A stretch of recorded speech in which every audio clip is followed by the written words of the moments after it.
ಕತೆ ನಿಮ್ಮ ಭಾವ ಚಾನಲ್ಗೆ ಸ್ವಾಗತ.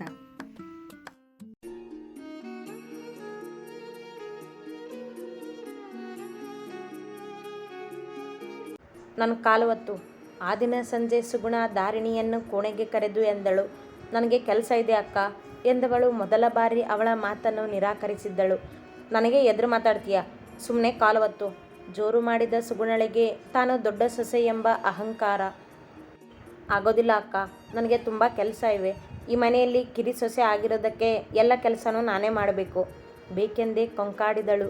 ಮನೆಯ ಎಲ್ಲರನ್ನೂ ಸರಿದಾರಿಗೆ ತರುವ ನಿರ್ಧಾರ ಮಾಡಿದ್ದಳಲ್ಲವೇ, ಅದರ ಪರಿಣಾಮ ಇದು. ಜಾಸ್ತಿ ಆಯಿತು ಕಣೆ ನಿನ್ನ ಮಾತು, ಎದ್ದು ನಿಂತು ಕೋಪಗೊಂಡ ಸುಗುಣ ಎಂದಳು. ಎಂದೂ ಎದುರಾಡದ ಧಾರಿಣಿ ಈಗ ತನಗೆ ಹಂಗಿಸಿ ಮಾತನಾಡಿದ್ದಳಲ್ಲ, ಸಹಿಸದೆ ಉರಿದು ಹೋಗಿದ್ದಳು ಸುಗುಣ. ಕಡಿಮೆ ಮಾತಾಡಿದರೆ ಇಲ್ಲಿ ಯಾರಿಗೂ ಅರ್ಥ ಆಗೋದಿಲ್ವಲ್ಲ ಎಂದವಳ ನೋಟದಲ್ಲಿ ಅವಳನ್ನು ಬಗ್ಗು ಬಡಿಯುವ ಧೈರ್ಯವಿತ್ತು. ಮಾಡ್ತೀನಿ ನಿನಗೆ, ಅತ್ತೆಗೆ ಹೇಳಿದ್ರೆ ಸರಿ ಹೋಗ್ತೀಯ ನೀನು.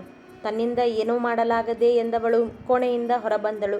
ಅವಳ ಹಿಂದೆಯೇ ನಡೆದು ಬಂದಳು ಧಾರಿಣಿ. ಅತ್ತೆ ಅತ್ತೆ ಕೂಗುತ್ತಾ ಹಾಲ್ನಲ್ಲಿ ಕುಳಿತಿದ್ದ ಕಾತ್ಯಾಯಿನಿಯವರ ಮುಂದೆ ಬಂದ ಸುಗುಣ ಹಿಂದೆ ಬಂದು ನಿಂತ ಧಾರಿಣಿಯನ್ನೇ ಕೋಪದಿಂದ ದಿಟ್ಟಿಸಿದಳೊಮ್ಮೆ. ಏನೇ ಆಯಿತು ನಿನಗೆ? ಯಾಕೆ ಒಂದೇ ಸಮನೆ ಅತ್ತೆ ಅತ್ತೆ ಅಂತ ಚೀರ್ತಿದೀಯಾ? ಕಿರಿಕಿರಿಯಿಂದ ಕೇಳಿದರು ಕಾತ್ಯಾಯಿನಿ.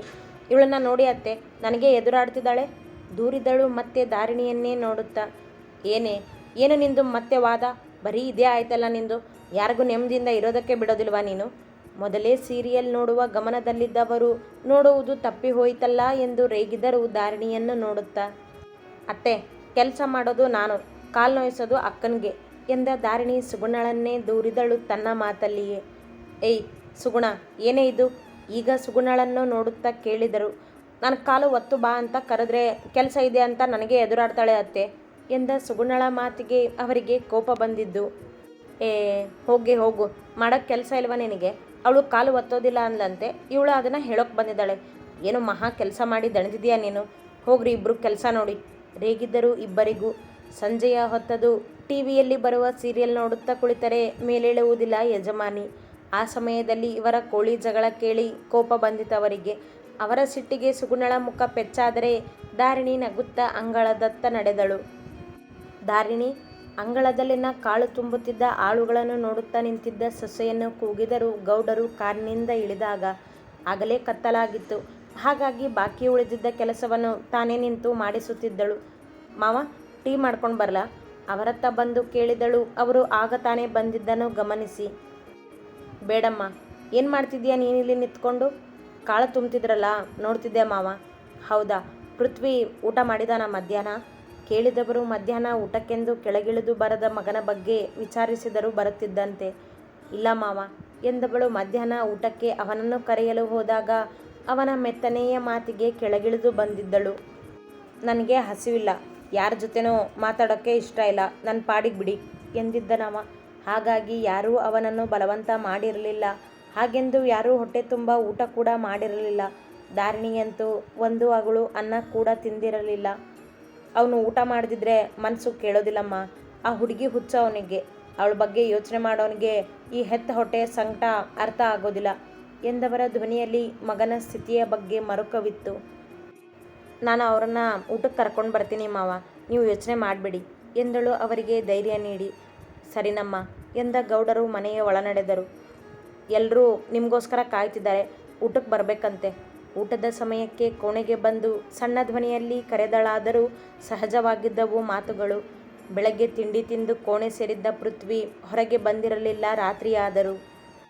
ಆ ದಿನ ಸಾಕ್ಷಿ ಅವನಿಗೊಂದು ಫೋನು ಮಾಡಿರಲಿಲ್ಲ. ದಾಮು ಕೇಳಲು ಹೋದರೆ ಅವನ ಪಾಲಿಗೆ ಸಾಕ್ಷಿ ಸತ್ತಳೆಂದು ಹೇಳು ಎಂದಿದ್ದಳಂತೆ. ಅದನ್ನೇ ದಾಮು ಇವನಿಗೆ ಕರೆ ಮಾಡಿ ಹೇಳಿದಾಗ ಬೆಂದು ಹೋಗಿದ್ದ ಪೃಥ್ವಿ ಅವಳನ್ನು ನೋಡದೆ ಆಕಾಶ ಹಿಂದಿನ ದಿನ ಹೇಳಿದ ಮಾತುಗಳನ್ನು ಗಾಳಿಗೆ ತೂರಿ ಮತ್ತೆ ಅವಳ ಬಗ್ಗೆಯೇ ಯೋಚಿಸುತ್ತಿದ್ದ. ಯಾರೂ ಅವಳ ಬಗ್ಗೆ ಏನೇ ಹೇಳಿದರೂ ನಂಬುವ ಸ್ಥಿತಿಯಲ್ಲಿಲ್ಲ ಅವ. ಮನ ನೋಯಿಸಿತ್ತು ಅವಳ ಪರಿಶುದ್ಧವಲ್ಲದ ಪ್ರೀತಿ. ಅದನ್ನರಿಯದ ಈ ಹುಡುಗ ನೋವುಣ್ಣುತ್ತಿದ್ದ. ನನಗೆ ಹಸಿವಿಲ್ಲ ಎಂದ ಅವಳತ್ತ ನೋಡದೆ ಕಿಟಕಿಯತ್ತ ಎದ್ದು ನಡೆದು. ಬೆಳಗ್ಗೆ ತಿಂಡಿ ತಿಂದಿದ್ದು ಬಿಟ್ಟರೆ ಮತ್ತೇನೂ ತಿಂದಿಲ್ಲ ನೀವು? ಹಸಿವಾಗದೆ ಹೇಗಿರುತ್ತೆ? ಮಾವ ನಿಮ್ಮ ಬಗ್ಗೆನೇ ಕೇಳ್ತಿದ್ರು, ಬನ್ನಿ ಕೆಳಗೆ, ಸ್ವಲ್ಪ ಊಟ ಮಾಡುವಿರಂತೆ ಕರೆದಳು ಕಾಳಜಿಯಿಂದ. ಆದರೆ ತಾನೂ ಅವನ ಹಾಗೆಯೇ ಹೊಟ್ಟೆ ಖಾಲಿ ಬಿಟ್ಟಿದ್ದಳಲ್ಲ, ಅವಳ ಕಾಳಜಿ ಮಾಡುವವರಿಲ್ಲ ಅಲ್ಲಿ. ನನಗೆ ಹಸಿವಿಲ್ಲ ಅಂತ ನಿನಗೆ ಒಂದು ಸರಿ ಹೇಳಿದರೆ ಅರ್ಥ ಆಗೋದಿಲ್ವಾ? ಹೋಗು ಸುಮ್ಮನೆ. ಚೀರಿದ ಜೋರಾಗಿ. ಅವ ಚೀರಿದರೂ ಸುಮ್ಮನೆ ನಿಂತಳು ಕದಲದೆ. ನಿನಗೆ ಹೇಳಿದ್ದು ನಾನು, ಹೋಗು ಇಲ್ಲಿಂದ. ಮತ್ತೆ ಚೀರಿದ.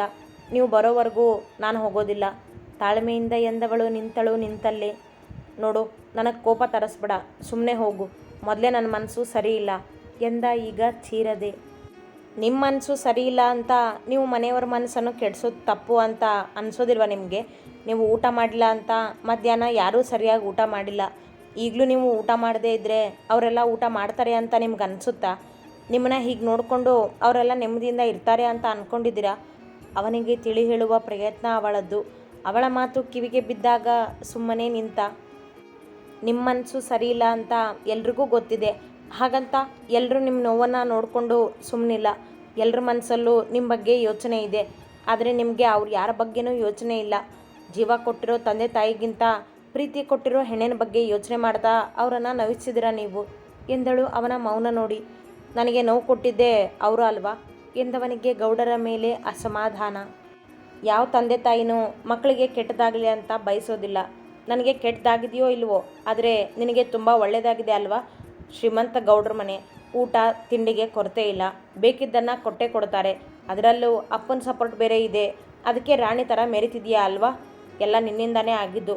ನನ್ನ ಜೀವನ ಹಾಳು ಮಾಡಿದ್ದು ನೀನೇ. ನಾನು ನಿನ್ನನ್ನು ಮದುವೆ ಆಗದೆ ಇದ್ದಿದ್ರೆ ಹೇಗೋ ಅಪ್ಪನ ಒಪ್ಪಿಸಿ ಸಾಕ್ಷಿ ಜೊತೆ ಮದುವೆ ಆಗ್ತಿದ್ದೆ. ಆದರೆ ಅದೆಲ್ಲಿಂದ ಬಂದು ನನ್ನ ಜೀವನದಲ್ಲಿ ಕಾಲಿಟ್ಟೆ ನೀನು. ನನ್ನ ಜೀವನ ನರಕ ಆಗಿ ಹೋಯಿತು. ಅವಳನ್ನೇ ಕೋಪದಿಂದ ದಿಟ್ಟಿಸಿ ರೇಗಿದವ ಅವಳನ್ನು ದೂಷಿಸುವುದು ಬಿಡಲಿಲ್ಲ. ಬೆಳಗ್ಗೆಯಿಂದ ಸಾಕ್ಷಿ ಜೊತೆ ಮಾತನಾಡದ ನೋವು, ಹಸಿವು ಅವಳ ಮೇಲೆ ಕೋಪವಾಗಿ ತಿರುಗಿತ್ತು. ಹಾಂ, ನನ್ನದೇ ತಪ್ಪು ಅಂದ್ಕೊಳ್ಳಿ, ಆದರೆ ಈಗ ಮದುವೆ ಆಗಿ ಹೋಗಿದೆ ಅಲ್ವಾ? ಪರಿಸ್ಥಿತಿನ ಯಾರೂ ಬದಲಾಯಿಸೋಕ್ಕೆ ಆಗೋದಿಲ್ಲ. ನನ್ನನ್ನು ಬೇಕಾದರೆ ಆಮೇಲೆ ಬೈಯೂರಂತೆ. ಮೊದಲು ಊಟಕ್ಕೆ ಬನ್ನಿ. ನೀವು ಊಟ ಮಾಡದಿದ್ದರೆ ಮನೆಯಲ್ಲಿ ಯಾರೂ ಊಟ ಮಾಡೋದಿಲ್ವಂತೆ ಎಂದವಳು ಕೋಣೆಯಿಂದ ಹೊರಬಂದಳು. ಗೌಡರು ಅಲ್ಲಿಯೇ ನಿಂತಿದ್ದರು. ಮಗನನ್ನು ತಾವೇ ಕರೆದರಾಯಿತು ಎಂದುಕೊಂಡು ಬಂದವರ ಕಿವಿಗೆ ಅವನ ಮಾತುಗಳೆಲ್ಲವೂ ಬಿದ್ದಾಗಿತ್ತು. ಅವನು ಸ್ವಲ್ಪ ಮುಂಗೋಪಿ ತಾಯಿ, ಅವನ ಮಾತನ್ನು ಮನಸ್ಸಿಗೆ ಹಚ್ಕೋಬೇಡ ಎಂದರು ಸಣ್ಣ ಧ್ವನಿಯಲ್ಲಿ ದಾರಿಣಿಯನ್ನು ನೋಡುತ್ತಾ. ಪರವಾಗಿಲ್ಲ ಮಾವ, ಅವರಿಗೆ ಈಗ ಮನಸ್ಸಲ್ಲಿ ನೋವಿದೆ, ಅದಕ್ಕೆ ಕೋಪದಿಂದ ಮಾತಾಡ್ತಿದ್ದಾರೆ ಎಂದವಳು ಅವನ ಮನ ಅರ್ಥ ಮಾಡಿಕೊಂಡಿದ್ದಳು. ಆ ಹುಡುಗಿ ಹುಚ್ಚು ಇವನಿಗೆ ಯಾವಾಗ ಬಿಟ್ಟು ಹೋಗುತ್ತೋ ಗೊತ್ತಿಲ್ಲ, ಹಾಗೆ ಮೋಡಿ ಮಾಡಿದಾಳೆ ಅವಳು ಎಂದ ಗೌಡರು ಸಾಕ್ಷಿಯನ್ನು ನೆನೆದರು.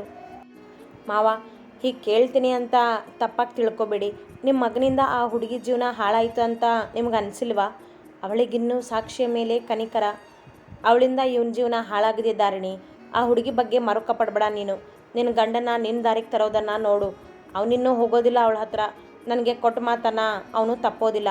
ಇದು ಈಗ ನಿನ್ನ ಜೀವನ. ಸ್ವಲ್ಪ ಸಮಯ ಬೇಕು ಮಾವ ನನಗೆ ಎಂದವಳಿಗೆ ತಾಳ್ಮೆಯಿಂದ ಎಲ್ಲವನ್ನೂ ಗೆಲ್ಲಬೇಕಿತ್ತೆಂದು ತಿಳಿದಿತ್ತು. ಆಗಲಿ ಮಗಳೇ, ನೀನು ಊಟಕ್ಕೆ ತಯಾರಿ ಮಾಡು ಹೋಗು, ನಾನು ಅವನನ್ನು ಕರ್ಕೊಂಡು ಬರ್ತೀನಿ ಎಂದವರು ದಾರಿಣಿಯನ್ನು ಕೆಳಗೆ ಕಳುಹಿಸಿ ಪೃಥ್ವಿ ಇದ್ದಲ್ಲಿ ನಡೆದರು. ಪೃಥ್ವಿ ಕರೆದರೂ ಕೋಪದಿಂದಲೇ ಕುದಿಯುತ್ತಾ ನಿಂತಿದ್ದವನನ್ನು ಅವರ ಧ್ವನಿ ಕೇಳಿ ಅವರತ್ತ ತಿರುಗದೇ ನಿಂತ. ಊಟ ಬಿಟ್ಟು ಏನು ಸಾಧಿಸಬೇಕು ಅಂದ್ಕೊಂಡಿದ್ಯಾ ನೀನು? ಇನ್ನೂ ಎಷ್ಟು ಅಂತ ಬುದ್ಧಿ ಹೇಳಿ ನಾನು ನಿನಗೆ? ಅವನ ಭುಜದ ಮೇಲೆ ಕೈ ಇಟ್ಟು ಪ್ರೀತಿಯಿಂದ ಎಂದರು. ನನಗೆ ಯಾರೂ ಬುದ್ಧಿ ಹೇಳೋದು ಬೇಕಿಲ್ಲ ಅಪ್ಪ. ನನ್ನನ್ನು ನನ್ನ ಪಾಡಿಗೆ ಬಿಡಿ ಸಾಕು. ಎಲ್ಲರೂ ನಿಮ್ಮ ಇಷ್ಟದ ಹಾಗೆ ನಡ್ಕೋತಿದ್ದೀರಲ್ಲ, ನನ್ನ ಬಗ್ಗೆ ಯಾಕೆ ಕಾಳಜಿ? ಮತ್ತೆ ಕೋಪ ಅವನಿಗೆ ಗೌಡರ ನಿರ್ಧಾರದ ಮೇಲೆ. ನಿನಗೆ ಈಗಲ್ಲ, ಮುಂದೊಂದು ದಿನ ನಾನು ಮಾಡಿದ್ದು ಸರಿ ಅಂತ ಅರ್ಥ ಆಗುತ್ತೆ. ಈಗ ಈ ಕೋಪ ಬಿಟ್ಟು ಊಟ ಮಾಡಬಾ. ಆ ತಾಯಿ ನೀನು ಮಧ್ಯಾಹ್ನ ಊಟ ಮಾಡಿಲ್ಲ ಅಂತ ತಾನೂ ಊಟ ಮಾಡಿಲ್ಲ. ಈಗ ನೀನು ಬರೆದಿದ್ರೆ ನಾನು ಊಟ ಮಾಡೋದಿಲ್ಲ ಎಂದವರು ಮಗನಿಗೆ ಹೇಳಿ ಸಾಕಾಗಿದ್ದರು. ಊಟಕ್ಕೂ ಹೆದರ್ಸ್ತೀರಾ? ಸರಿ ಬನ್ನಿ ಎಂದವ ಅವರ ಜೊತೆ ಕೆಳಗೆ ಬಂದ. ಹೊಟ್ಟೆ ಬೇರೆ ಕೂಗುತ್ತಿತ್ತಲ್ಲ.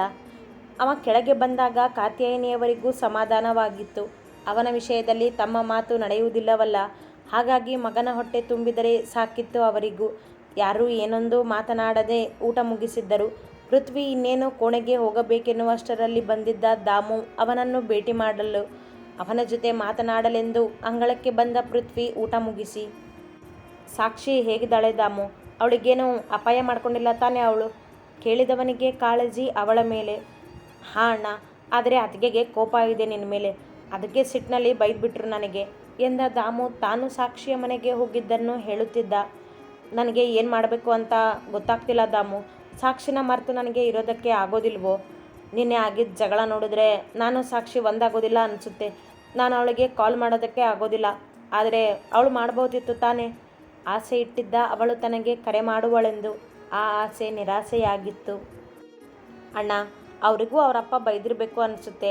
ನೀನು ಹೀಗೆ ಮನೆಯಲ್ಲಿ ಕುತ್ಕೋಬೇಡ, ನಮ್ಮ ಜೊತೆ ಹೊರಗೆ ಬಾ. ನೀನು ಅತ್ತಿಗೆ ಜೊತೆ ಮಾತಾಡದೇ ಇದ್ದರೂ ಅವರನ್ನು ನೋಡೋದಕ್ಕಾದರೂ ಸಿಗ್ಬಹುದು ಅಲ್ವಾ?